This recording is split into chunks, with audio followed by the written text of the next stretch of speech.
नमस्कार, आप देख रहे हैं प्राइम न्यूज और मैं हूं आपके साथ आलोक शुक्ला। यूपी प्राइम में आप सबका स्वागत है।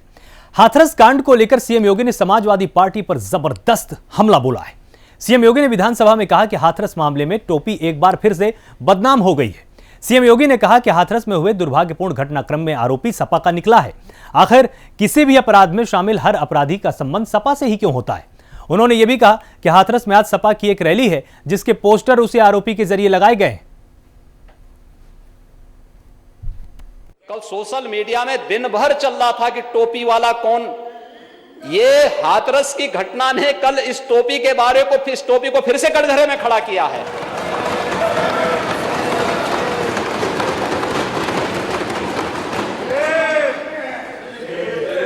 कल हाथरस में जो दुर्भाग्यपूर्ण घटना घटित हुई, क्या समाजवादी पार्टी का उस अपराधी से कोई संबंध नहीं है क्या? और क्या हर अपराधी के साथ समाजवादी शब्द क्यों जुड़ जाता है? मैं यही पूछना चाहता हूं, क्यों जुड़ जाता है? ये कौन सी स्थिति है? ये कौन सी मजबूरी है? मैं वही कह रहा हूं ना, ये तो ये के साथ है। अरे आज वहां पे कोई रैली, आपकी आज रैली है ना, कोई टोका टोकी हो रही है। जब संसद में, जब विधानसभा में सत्य प्रलाप होगा, ये जो उसका बात कर रहे हैं, ये भाजपा के सांसद के साथ बैठे हैं। मैं यही पूछना चाहता हूं,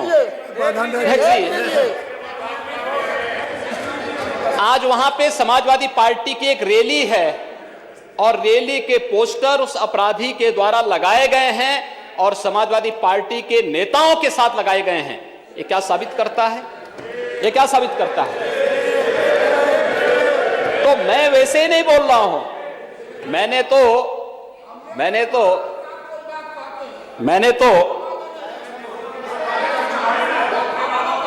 तो इसीलिए मैं कह रहा हूं ना कि मैंने तो उस एक मासूम बच्चे की, आप सुनिए ना, देखिए मैं किसी को मजबूर नहीं कर रहा। हम किसी की बात को, आपका भी सम्मान है कि आपने जब कही तो मैंने आपसे कहा। सम्मान है।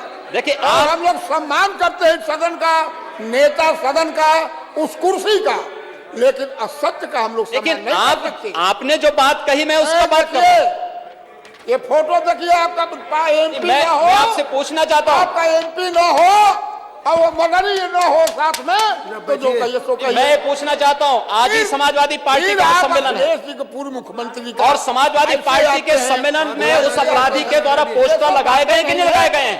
और समाजवादी पार्टी के अध्यक्ष के साथ लगाए हैं उसने। आप जाके देखिए उस चीज को। ये जितना आपका सम्मान हम लोग करते हैं, तो सम्मान को हम लोग को बरकरार रखने दीजिए।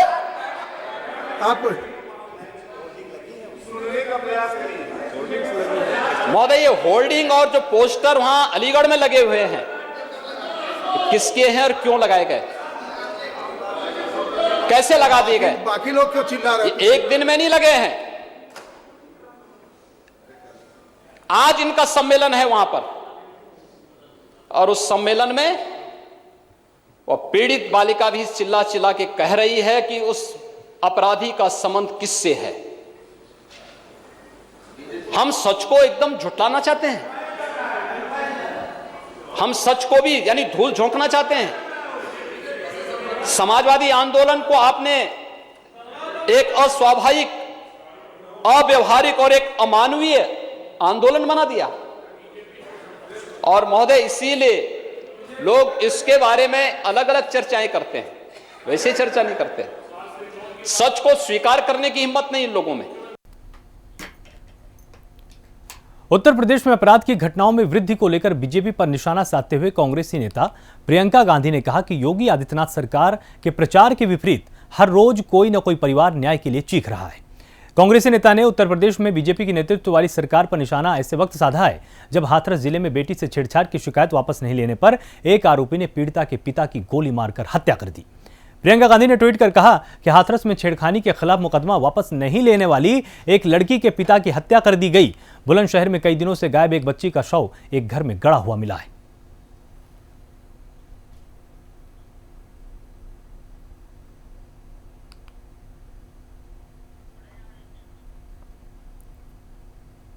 डिप्टी सीएम केशव प्रसाद मौर्य कल से पश्चिम बंगाल के दौरे पर रहेंगे। दौरे से पहले केशव प्रसाद मौर्य ने कहा कि बंगाल में दीदी की विदाई तय है। केशव प्रसाद मौर्य ने सपा और कांग्रेस पर भी निशाना साधा। उन्होंने क्या कुछ कहा है, दिखाते हैं आपको। देखिए, बंगाल का माहौल ऐसा है कि 2 मई दीदी गई, मतलब 2 तारीख को वोटों की गिनती है और ममता दीदी की विदाई तय है। भारतीय जनता पार्टी का कमल खिलना और पश्चिम बंगाल में आज़ादी के बाद सुशासन में वहाँ की जनता को सांस लेने का मौका मिलेगा। पश्चिम बंगाल में भारतीय जनता पार्टी की आंधी नहीं तूफान चल रहा है और यह तूफान तीव्र गति से आगे बढ़ रहा है। चुनाव की तिथि आते आते मैं समझता हूं कि पश्चिम बंगाल पूरी तरह से भाजपा मय हो जाएगा और हर गांव गली से एक ही आवाज़ आएगी, भाजपा जिंदाबाद, नरेंद्र मोदी जी जिंदाबाद, जय श्री राम, जय श्री राम।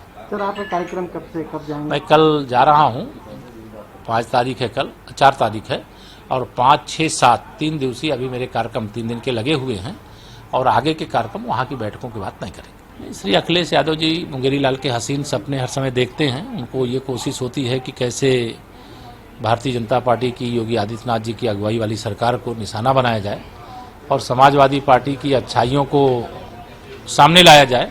लेकिन उनका इतना पूरा 5 साल का कार्यकाल दागदार है, गुंडागर्दी से भरा हुआ है, अपराधियों और माफियाओं के मतलब संरक्षण वाला रहा है। उसमें से श्री अखिलेश यादव जी के लिए कोई रास्ता दिखाई नहीं देता है। सपने देखना सबका अधिकार है, लेकिन अभी मैं यह मानता हूं कि भारतीय जनता पार्टी के प्रति जनता का जो विश्वास 2014 में कायम हुआ है वो 17 में बना रहा है, 19 में बना रहा है और 22 में हम और भी अच्छे भरोसे के साथ, विश्वास के साथ और बड़ी विजय के साथ उत्तर प्रदेश में फिर से उत्तर प्रदेश की जनता की सेवा के लिए काम करेंगे। कांग्रेस और प्रियंका वाड्रा जी का हाथ अपराधियों के साथ। माननीय न्यायालय पर मुझे कोई टिप्पणी नहीं करनी है। न्यायालय जो भी निर्णय लेगा, निर्देश देगा, उत्तर प्रदेश सरकार, उत्तर प्रदेश की पुलिस उसके अनुरूप कार्रवाई करेगी।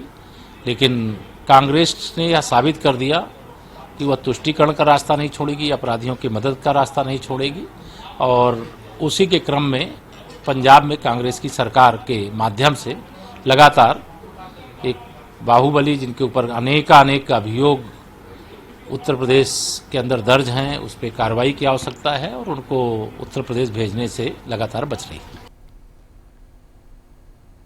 वहीं अखिलेश यादव के द्वारा प्राइम न्यूज के लिए दिए गए अनर्गल बयान को लेकर भी केशव प्रसाद मौर्य ने अखिलेश यादव पर निशाना साधा है।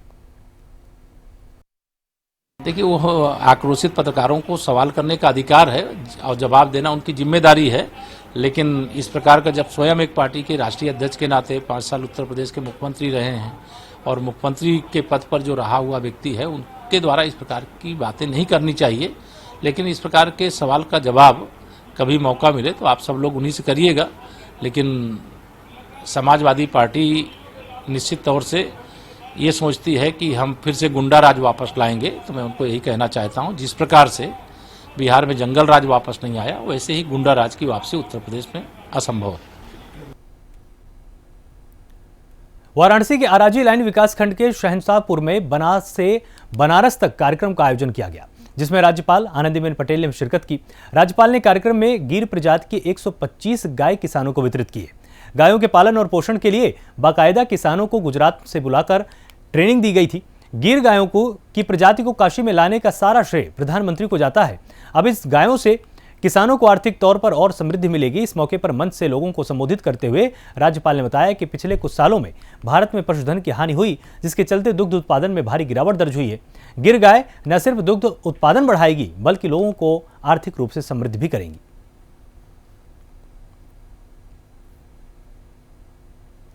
मुझे राज्यपाल मैम आनंदीबेन पटेल जी ने हमको गिर गाय दी। अच्छा, स्टेज पे गई गाय देते समय आपको से कुछ बात भी हुई, किस मुद्दों पर क्या बात हो रही थी मैम? मैम से स्टेज पे मेरा बात नहीं हुआ। हमने स्पीच दिया था स्टेज पे, जो वहाँ पे हमारा एक्सपीरियंस रहा, जो हम लोग ट्रेनिंग के दौरान सीखे थे, उसका मैंने स्टेज पे। कहाँ पे ट्रेनिंग ली थी इसके लिए? बनासकाठा में। अच्छा, क्या क्या बताया गया था गाय के बारे में?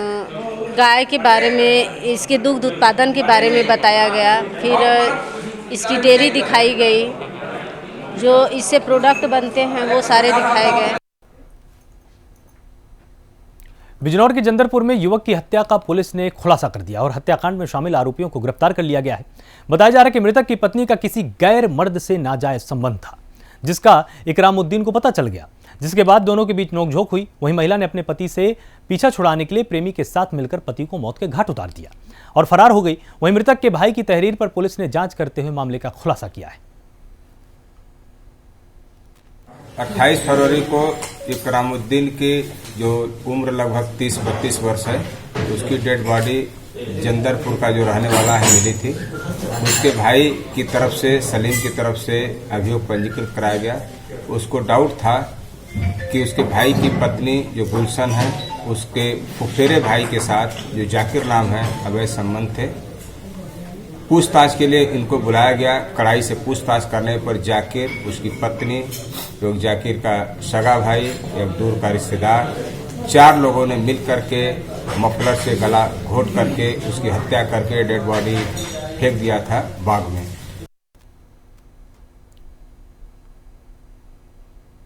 झांसी के नवाबाद थाना क्षेत्र के बंसी नगर में दबंगों ने घर में घुसकर एक परिवार के साथ जमकर मारपीट की। मारपीट का वीडियो तेजी से सोशल मीडिया पर वायरल हुआ है। बताया जा रहा है कि दबंगों ने महिलाओं और बच्चों के साथ भी मारपीट की है। वहीं मौके पर पहुंची पुलिस ने दोनों पक्षों को थाने बुलाया और पूछताछ कर मामले की जांच में जुटी हुई है।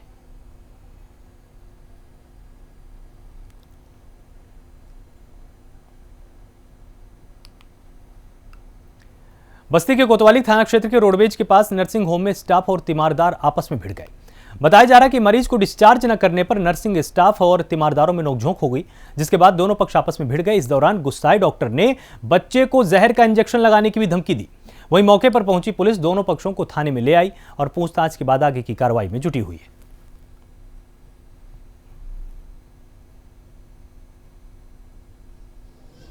मामला कुछ नहीं हुआ था। एक मरीज भर्ती था और हमारे वार्ड में उसके वो लड़का एक आया, वहीं गाली गलौज करने लगा।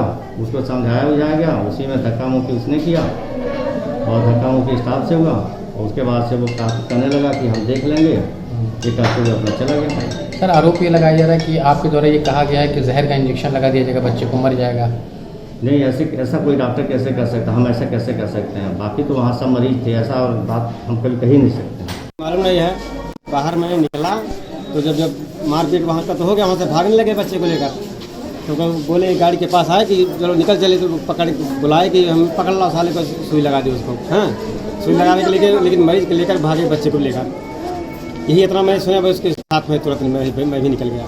नहीं, बहस का कारण क्या था, क्यों अंदर मैं नहीं था उस समय। अंदर होता तो कुछ ना कुछ हुआ होता ना।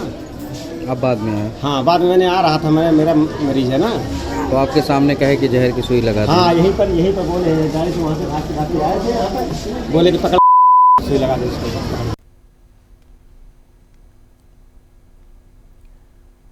औरैया में दहेज के चलते एक और नवविवाहिता की जान चली गई। 2 साल पहले हुई शादी के बाद से लगातार ससुराल वाले ज्यादा दहेज के साथ साथ 1 लाख रुपए की मांग करते थे। नवविवाहिता के मना करने पर ससुराल वाले रोज मारपीट करते थे। आज ससुराली जनों द्वारा मायके पक्ष के लोगों को बताया गया कि आपकी बेटी की हालत गंभीर है, उसे सरकारी अस्पताल में भर्ती कराया गया है। जिसके बाद जब मायके वाले वहां पहुंचे तो ससुराली जन वहां शव को छोड़कर फरार हो गए। मायके पक्ष की सूचना पर पुलिस ने मामला दर्ज किया है।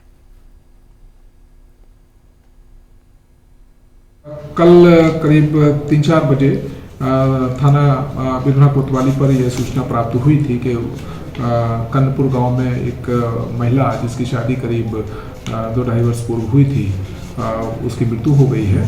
और सूचना पर कोतवाली बिरना की पुलिस ने एसडीएम महोदय से उसका पंचायतनामा भरवा करके और पोस्टमार्टम कराया और परिजनों से तहरीर लेकर के मुकदमा कायम किया है और घटना की पूरी तफ्तीश हो रही है। जो भी इसमें दोषी हैं उनके खिलाफ कठोर से कठोर कार्रवाई नियमानुसार अमल में लाई जाएगी। रायबरेली में छेड़छाड़ का विरोध करना नाबालिग को महंगा पड़ गया। आरोपियों ने पीड़िता के घर में घुसकर जमकर न सिर्फ हंगामा काटा बल्कि पीड़िता पर धारदार हथियार से जानलेवा हमला भी किया है। गनीमत यह रही कि धारदार हथियार से हमले में पीड़िता के हाथ में ही गहरा जख्म आया। फिलहाल मामला आला अधिकारियों के संज्ञान में आने के बाद आरोपियों के खिलाफ मुकदमा दर्ज कर कार्रवाई शुरू की गई है।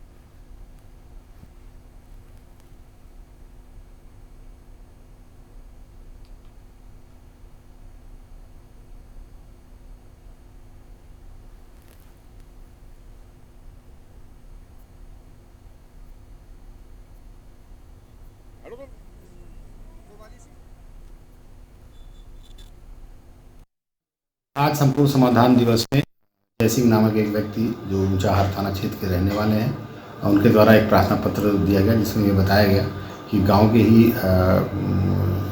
एक दो व्यक्ति हैं जो उसकी लड़की के साथ छेड़खानी करते हैं, और जब उनके द्वारा इसका विरोध किया गया तो वो उनके ऊपर हमलावर हुए। इस संबंध में जो प्रार्थना पत्र आया था उस पर तत्काल अभियोग पंजीकृत कर लिया गया है और आवश्यक कार्रवाई की जा रही है। कोरोना संक्रमण काल खत्म होने के बाद विद्युत विभाग ने पहले व्यापारियों को ओटीएस में लाकर राहत दी, तो वहीं अब 1 मार्च से 15 मार्च तक विद्युत कनेक्शन और ट्यूबवेल के बड़े बकायेदारों को ओटीएस में लाया गया है, जिसमें आम जनता को बहुत बड़ी राहत मिल सकती है। विद्युत विभाग के मुख्य अभियंता सीवी सिंह गौतम ने बताया कि जनता इसका लाभ उठा सकती है और एकमुश्त समाधान योजना में 30% पैसे जमा करके बाकी के पैसे 1 महीने के अंदर जमा कर सकते हैं। यह आम जनता की सुविधा के लिए ओटीएस लाया गया है।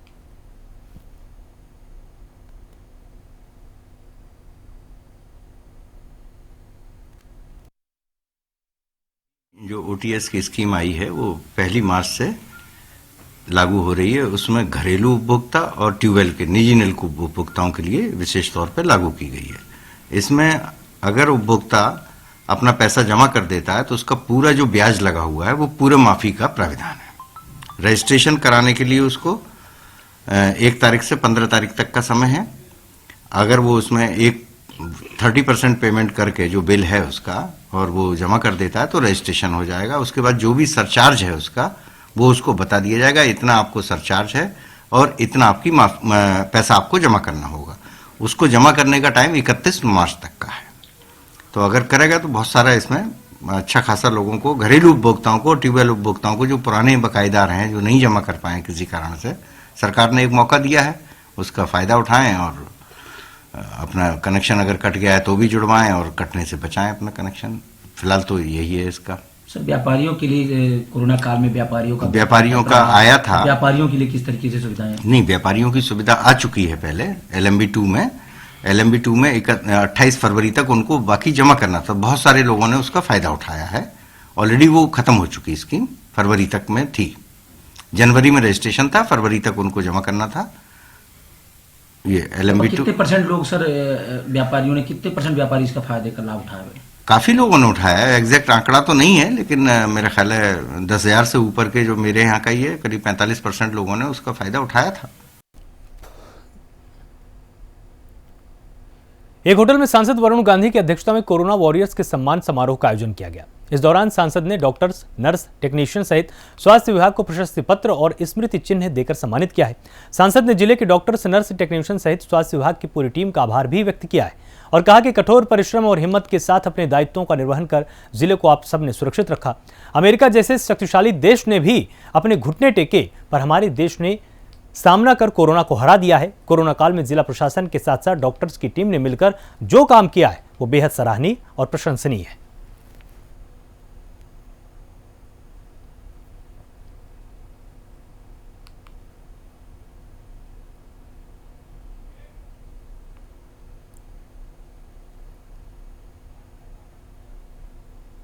पेट्रोल, डीजल और रसोई गैस के दाम में लगातार बढ़ोतरी के विरोध में जौनपुर के व्यापारियों ने सड़कों पर उतरकर हल्ला बोला है।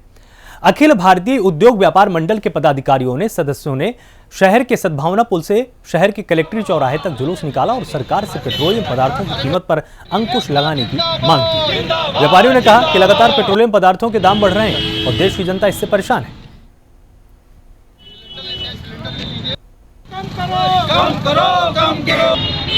लगातार पेट्रोलियम पदार्थों के मूल्य बढ़ रहे हैं, देश की जनता करा रही है और आम व्यापारी करा रहा है। क्योंकि जब पेट्रोलियम पदार्थों के दाम बढ़ जाएंगे तो अपने आप किराए बढ़ जाएंगे, भाड़े बढ़ जाएंगे, सामानों के ऊपर उसका बोझ जाएगा, अतिरिक्त बोझ जाएगा और आम जनता इससे अपने आप को देश सरकार से ठगा हुआ महसूस कर रही है। और हम लोगों का मानना है कि अगर जीएसटी के दायरे में पेट्रोलियम पदार्थों को ले आया जाए, जो कि अधिकतम दर है 28%, अगर उस 28% के दायरे में ले आएंगे तो पेट्रोलियम पदार्थों के दाम अपने आप 25% घट जाएंगे।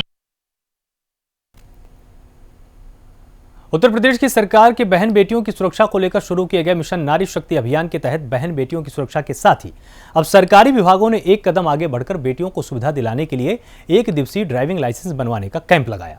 जहां ड्राइविंग लाइसेंस बनवाने आई लड़कियों और महिलाओं ने सरकार के इस कैंप लगाने पर मुख्यमंत्री योगी आदित्यनाथ का धन्यवाद दिया है। दरअसल नारी शक्ति मिशन के तहत आज मुरादाबाद के परिवहन विभाग ने बहन बेटियों की ड्राइविंग लाइसेंस बिना किसी परेशानी के सुरक्षित माहौल में लड़कियों के लिए बिना गियर वाले 2 पहिया वाहन के ड्राइविंग लाइसेंस बनवाने के लिए कैंप लगाया, जहां काफी संख्या में लड़कियां अपने परिजनों के साथ लाइसेंस बनवाने पहुंची। वहीं मुरादाबाद की ARTO छवि सिंह ने कहा कि मिशन शक्ति अभियान के तहत परिवहन निगम, स्वास्थ्य विभाग, शिक्षा विभाग सहित कई NGO के सहयोग से 1 दिवसीय अभियान के तहत बालिकाओं और महिलाओं के लिए ड्राइविंग लाइसेंस बनवाने का कैंप लगाया गया है।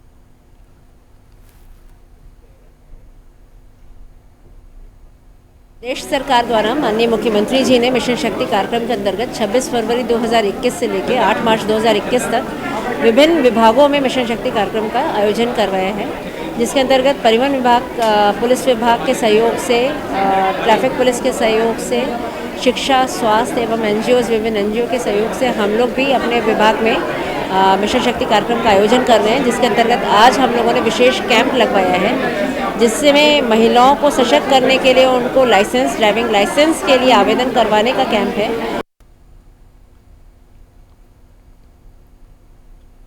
श्रावस्ती जनपद में पुलिस को बड़ी कामयाबी मिली है। पुलिस ने अंतर जनपदीय ऑटो लिफ्टर गैंग का खुलासा करते हुए 7 शातिर चोरों को गिरफ्तार कर उनके पास से 16 चोरी की मोटरसाइकिल बरामद की है। इसमें कुछ नई मोटरसाइकिल और कुछ पुरानी मोटरसाइकिल शामिल है, जिसमें बिना नंबर प्लेट की कई मोटरसाइकिल मिली हुई है। वहीं पुलिस अधीक्षक अरविंद कुमार मौर्य ने बताया कि जनपद में ये गैंग काफी दिनों से सक्रिय था। अभी इनसे पूछताछ जारी है। थाना सनवा पुलिस द्वारा 7 मोटरसाइकिल चोरों को गिरफ्तार किया गया है, जो सातिर किस्म के हैं। इनके कब्जे से और निशादेही पर 16 मोटरसाइकिलें बरामद की गई हैं, जिनमें से 7 बाराबंकी से चोरी की गई हैं, 2 लखनऊ से, 2 बहराइच से और 2 सोनवा क्षेत्र से ही चोरी की गई हैं। शेष मोटरसाइकिलों को अभी ट्रेस किया जा रहा है कि ये कहाँ से चोरी की हैं। इनका मोडस ऑपरेंडी ये था कि ये रैकी करते थे पहले और मोटरसाइकिलों को मास्टर की से खोल के चोरी कर लेते थे, और आसपास के क्षेत्र में इनके जो साथी, ये इसमें से जो कुछ पकड़े गए हैं ये और इनके अन्य साथी आसपास के क्षेत्र में उसको अच्छे दामों में बेचते थे।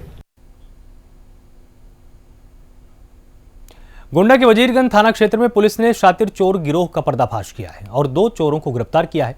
पुलिस ने चोरों के पास से 2 अवैध तमंचा और कारतूस के साथ चोरी का माल भी बरामद किया है। गिरफ्तार चोर कई आपराधिक वारदातों को पहले भी अंजाम दे चुके हैं। पुलिस आगे की कार्रवाई में जुटी हुई है।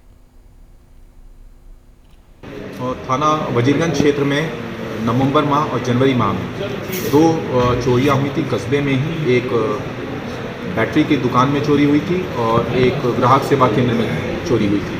इसमें भारी मात्रा में बैटरियां, लैपटॉप इत्यादि गए थे, मोबाइल फ़ोन गया था। इसमें अन्य सवर्ती उपकरण इसमें नकबजनी करके अपराधी उसको चुरा ले गए थे। संबंधित प्रखंड में टीमें लगी हुई थी और आज इसका सफल अनावरण हुआ है। इसमें 2 अपराधी श्रीजवन मौर्य और बजरंगी यादव, ये दोनों गिरफ्तार किए गए हैं। इनके पास से चोरी गए माल बरामद हुए हैं। यूपी प्राइम में फिलहाल इतना ही। आप लगातार जुड़े रहिए प्राइम न्यूज के साथ। नमस्कार।